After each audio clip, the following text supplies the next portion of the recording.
Stories are quests for love. My name is Osadmebi, and every week I usually tell you a short story written by a Nigerian writer or author. But this is Series Week, where I tell you a story over the course of 2 to 7 consecutive days. Basically, however long it takes to complete the story.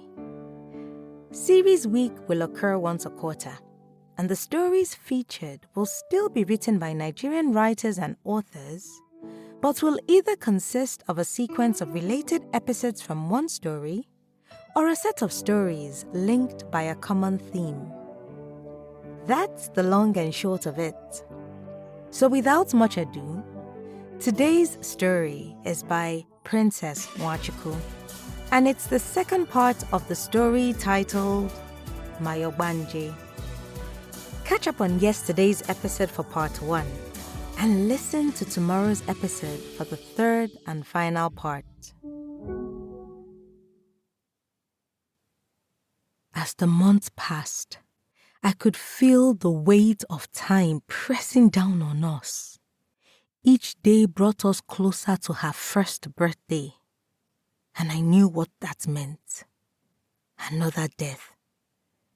Every time Nena cried, every time she laughed, I could not shake the feeling that something terrible was hanging over us. I watched her closely, desperately hoping for a sign. Anything that might lead us to the object that could save her. But this time, Nena was different. There was an unsettling calmness about her, a watchful stillness in her eyes, as though she already knew how this would end.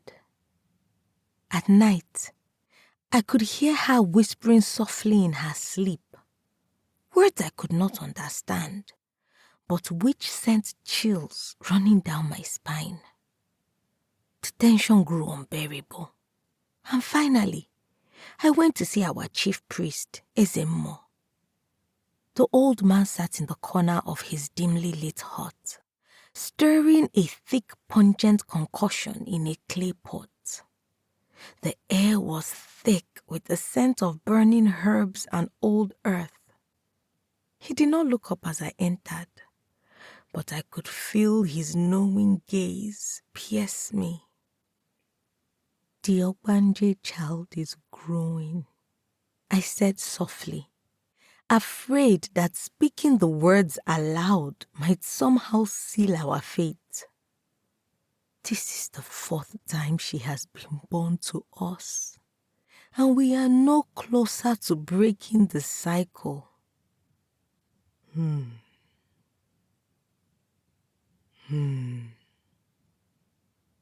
You are running out of time, Adora, he said in a low voice, his hands still stirring the pot.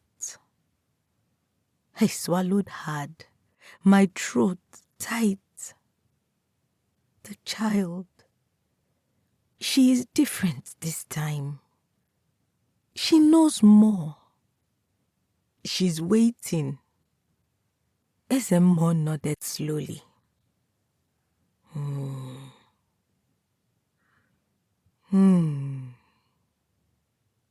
The Ogbanje is growing stronger. Her connection to the spirit world deepens with each birth.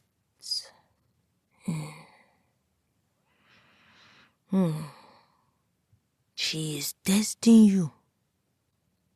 How do we stop her? I asked, my voice trembling with fear. We've searched before. We have failed 3 times. Ezemmo, how do we find her Iuwa this time? He finally looked up, his eyes dark and piercing.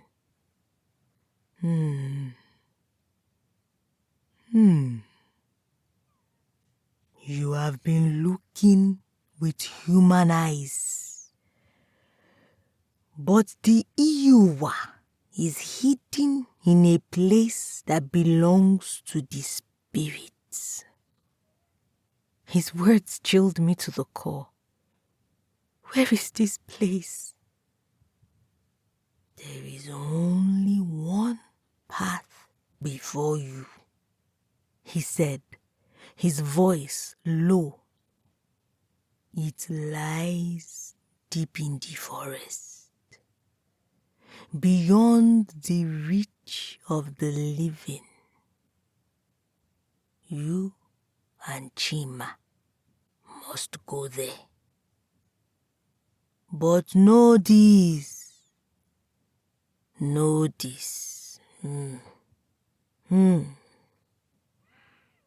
The spirits, they do not take kindly to those who disturb their realm. I felt a cold chill creep up my spine. The forest. No one ventured deep into it without encountering something far worse than death. The spirits there were known to guard their secrets fiercely, punishing anyone who dared trespass.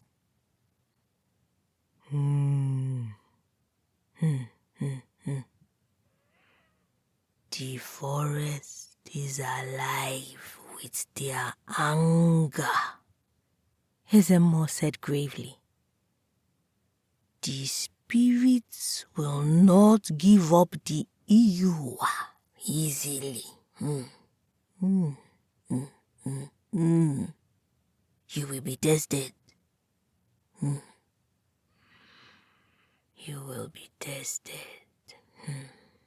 But if you do not find it before her first birthday, she will die again. And this time,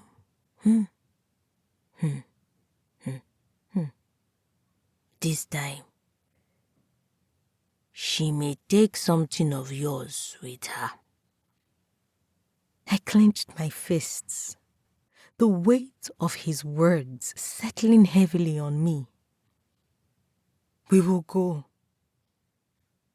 Chima and I set off before dawn when the village was still shrouded in darkness. We told no one of our journey, not even my mother, in whose care we left Nenna. As I kissed her goodbye that morning, her tiny hand reached up to stroke my cheek, her eyes wide and knowing. Are you ready? Chima asked, his voice low but steady. I nodded, gripping the small charm Ezemo had given me, a protection amulet meant to shield us from the spirits of the forest. The path to the forest was overgrown and seldom traveled. The trees rose like towers, their dark branches interwoven above, casting the ground below into a twilight gloom. As we ventured deeper, the forest seemed to swallow the light, the air growing colder with each step. This place feels wrong, Chima muttered, cutting through the thick vines with his machete. It feels like it does not want us here. I nodded, unable to shake the sensation that we were being watched. Every rustle of leaves, every creak of a branch sent my heart racing. The spirits knew we were here. As we pushed deeper, the path became twisted and confusing, like the forest itself was shifting, rearranging to keep us lost. Soon, we came upon a dense thicket that seemed impenetrable. The vines twisted together like writhing snakes. The ground here was soggy, and a foul stench rose from the earth, as if something long dead lay beneath. This doesn't look right.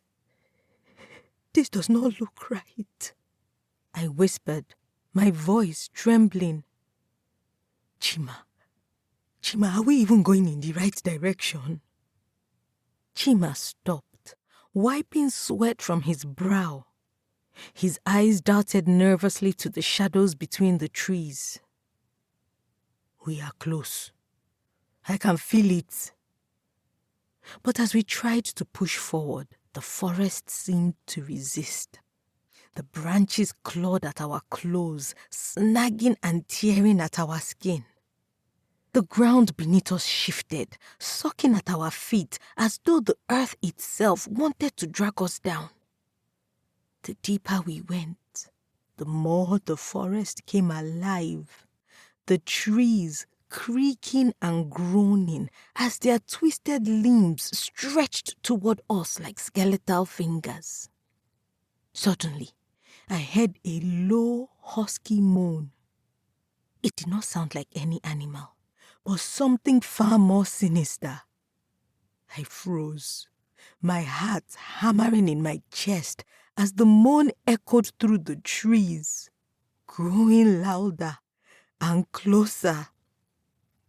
Chima, I whispered, clutching his arm. Chima, do you hear that? Before he could answer, the air around us shifted. The ground trembled, and dark figures began to emerge from the shadows. Their bodies were gaunt, their eyes glowing with an unnatural light. They are coming! Chima shouted, grabbing my hand and pulling me forward. We ran, dodging through the trees as the spirits pursued us, their haunting cries filling the air. The forest fought back, branches whipping at our faces, the ground rising up to trip us as we stumbled through. No matter how fast we ran, the spirits were always just behind us, their presence pressing down on us like a suffocating weight. Just when I thought we couldn't go any further, we stumbled into a small clearing. In the center stood a giant tree, dark and crooked, its bark like twisted fingers. The air around it was cold, colder than anything I had ever felt, and the ground beneath it was littered with bones. This is it, Chima panted, his eyes wide with fear. This is where the Iuwa must be. I nodded, though dread filled me. The tree was wrong, unnatural, as though it had been born from the darkness itself. As we approached, the air seemed to thicken, growing heavy with malice. I could feel the spirits closing in around us, watching, waiting.